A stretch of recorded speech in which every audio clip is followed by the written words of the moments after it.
మన తప్పును ఎత్తిచూపి వదిలి వెళ్ళే వాళ్ళే ఎక్కువ ఉంటారు.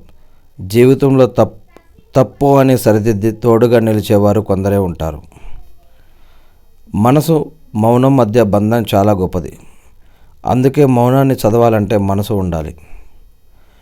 ఈ రోజుల్లో చాలామంది మనసులో బాధని మనుషులతో చెప్పుకోలేక వాట్సాప్ స్టేటస్లో పెట్టుకొని చూసుకుంటున్నారు. ఎవరు ఎప్పుడు ఎలా మారిపోతారో ఎవరూ చెప్పలేరు. అందుకే ఎవరి మీద ఆధారపడకండి, చివరికి ఒంటరిగా మిగిలిపోతారు. కష్టంలో తోడు నిలవని బంధం మనసు విరిగిన తర్వాత ఎన్నేళ్ళు వెంట వచ్చినా వృధానే అవుతుంది. కష్టంలో తోడు నిలవని బంధం. అందరికీ అందుబాటులో ఉండకు, అలుసుగా చూస్తారు. ఎవరితో ఎంత వరకు ఉండాలో అంతవరకే ఉండు. అర్హత లేని వాళ్లకు చనువు ఇవ్వడం మన ఆత్మాభిమానానికి హానికరం.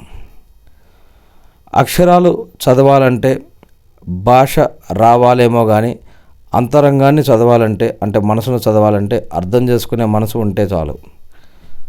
ఈ ప్రపంచంలో మనకంటూ